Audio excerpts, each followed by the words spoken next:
રાજકોટમાં વધુ એક ખાનગી હોસ્પિટલ વિવાદમાં આવી છે। અયોધ્યા ચોકની સિનર્જી હોસ્પિટલ સામે ગંભીર આક્ષેપો થયા છે। દર્દીને દાખલ કર્યા બાદ બિલ વધારે અપાયાનો દાવો છે। દિવસના ₹25 થી 30,000 નક્કી કરી ₹50,000 50 થી 60,000 લીધા। બિલ વધારે આવતા પરિવારે દર્દીને ડિસ્ચાર્જ કરવા કહ્યું।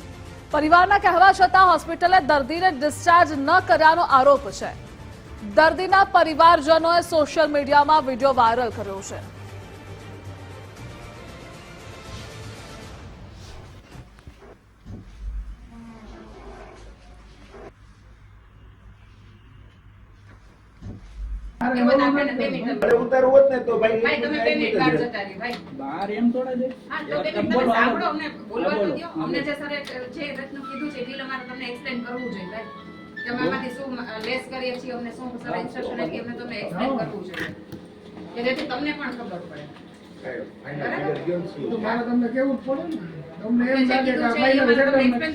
ગઈકાલે રાતે 4 વાગે એને એડમિટ કર્યા બરોબર।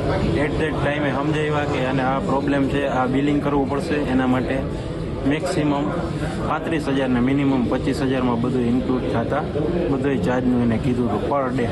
5 દિવસ રાખવાની વાત થયેલી। 5 દિવસની જગ્યાએ અત્યારે અમને ન મજા આવી તો અમારે બીજે ડિસ્ચાર્જ કરવાના હોવાથી સાંજે 6 વાગ્યાથી અમે કીધું છે ડિસ્ચાર્જ કરી દો નથી કરી દેતા અને બિલ ફાડ્યું છે 60,000 રૂપિયાનું પર ડેના, ક્યાં 25 થી 35 અને ક્યાં 60,000 રૂપિયા।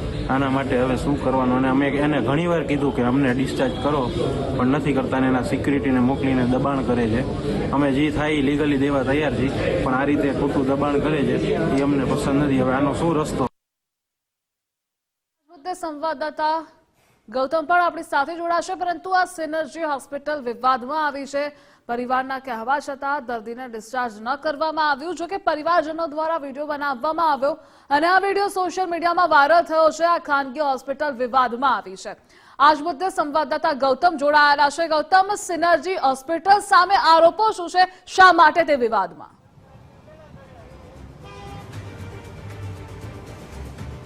જી ચોક્કસ, રાજકોટ અને સૌરાષ્ટ્રની ખ્યાતનામ હોસ્પિટલ છે સિનર્જી હોસ્પિટલ ને આ હોસ્પિટલને લઈને વિવાદ સામે આવ્યો છે, કેમ કે એક જે દર્દી છે તેમના દ્વારા અને તેમના સગા દ્વારા એક વિડીયો સોશિયલ મીડિયાની અંદર વાયરલ કરવામાં આવ્યો છે અને એમાં તેમના દ્વારા ગંભીર આક્ષેપ આ હોસ્પિટલ સંચાલકો વિરુદ્ધ કરવામાં આવ્યા છે કે જે હોસ્પિટલની અંદર જ્યારે દર્દીને એડમિટ કરવામાં આવ્યો ત્યારે જે 25 થી 30,000 રૂપિયા કહેવામાં આવ્યા હતા અને ત્યારબાદ બેડનો ભાવ જે બિલ છે તે 50 થી 60,000 રૂપિયા લેવામાં આવ્યું। એટલે આ પ્રકારે ગંભીર આક્ષેપ કરવામાં આવ્યા છે કે અગાઉ જે વાત કરવામાં આવી હતી તેનાથી વધારે બિલ છે તે હોસ્પિટલ દ્વારા વસૂલવામાં આવ્યું છે અને જ્યાં સુધી આ બિલ ભરવામાં ન આવે ત્યાં સુધી દર્દીને ડિસ્ચાર્જ પણ નથી કરવામાં આવ્યા। આ પ્રકારની ગંભીર બેદરકારીના આક્ષેપ સિનર્જી હોસ્પિટલ સામે લાગ્યા છે।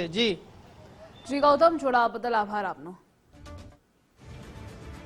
તો બિલ વધારે આવતા પરિવારે દર્દીને ડિસ્ચાર્જ કરવા કહ્યું હતું। પૈસા પડાવતી આ હોસ્પિટલનું બિલ પણ સામે આવ્યું છે। દ્રશ્યો સ્ક્રીન પર આપ જોઈ રહ્યા છો। 25 થી 30,000 દિવસના નક્કી કરવામાં આવ્યા હતા, પરંતુ આ હોસ્પિટલે 50 થી 60,000 એક દિવસનું બિલ આપી દીધું છે। તો પૈસા પડાવતી આ હોસ્પિટલનું કારસ્તાન સામે આવ્યું છે। ખાનગી હોસ્પિટલ રાજકોટની એટલે કે સિનર્જી હોસ્પિટલ છે।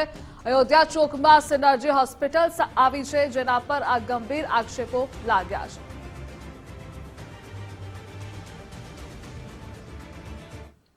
બનાસકાંઠામાં કાનૂની સલાહ લેવા આવેલી યુવતી પર દુષ્કર્મ। પાલનપુરના વકીલે અને તેના આસિસ્ટન્ટે દુષ્કર્મ આચર્યું। વકીલ ઇન્દ્રેશ પઠાણ, અફઝલ દાસુરા સહિત 5 સામે ફરિયાદ થઈ। યુવતીને દાતા લઈ ગયા અને ત્યારબાદ પાલનપુરમાં પણ દુષ્કર્મ આચર્યું। પોલીસે અફઝલની ધરપકડ કરી અને વકીલ અને તેના આસિસ્ટન્ટ ફરાર થયા। યુવતીને બોયફ્રેન્ડ સાથે તકરાર થતા કાનૂની સલાહ લેવા તે આવી હતી।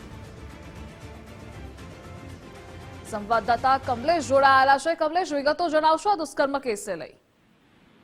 જી બિલકુલ, વાત કરવામાં આવે તો પાલનપુરમાં વધુ એક કહી શકાય કે દુષ્કર્મની ઘટના સામે આવી છે, જેમાં યુવતી અને બોયફ્રેન્ડ સાથે તેને કઈ અંગને તકરાર થઈ હતી ત્યારે તે વકીલની સલાહ લેવા માટે ગઈ હતી પાલનપુર અને જે વકીલ હતો તેને હની ટ્રેપ કરવા માટેની સલાહ આપી હતી, પરંતુ યુવતીએ ના પાડતા તેની ઉપર દુષ્કર્મ આચર્યું હતું। તેના જે આસિસ્ટન્ટ હતો, આસિસ્ટન્ટ અને વકીલ તેમને સાથે લઈ ગયા અને દાંતા લઈ જઈને તેમની સાથે દુષ્કર્મ આચરવાની ઘટના સામે આવી। ત્યારે જે મહિલા છે તેને પાલનપુર પશ્ચિમ પોલીસ મથકે ફરિયાદ નોંધાવી છે। ફરિયાદના આધારે અત્યારે તો જે પોલીસે છે તે અફજર ઉર્ફે જે લાલો ઘાસુરા છે તેની અત્યારે પોલીસે અટકાયત કરી છે ને વધુ તપાસ હાથ ધરી છે. જી કમલેશ, જોડાવા બદલ આભાર આપનો.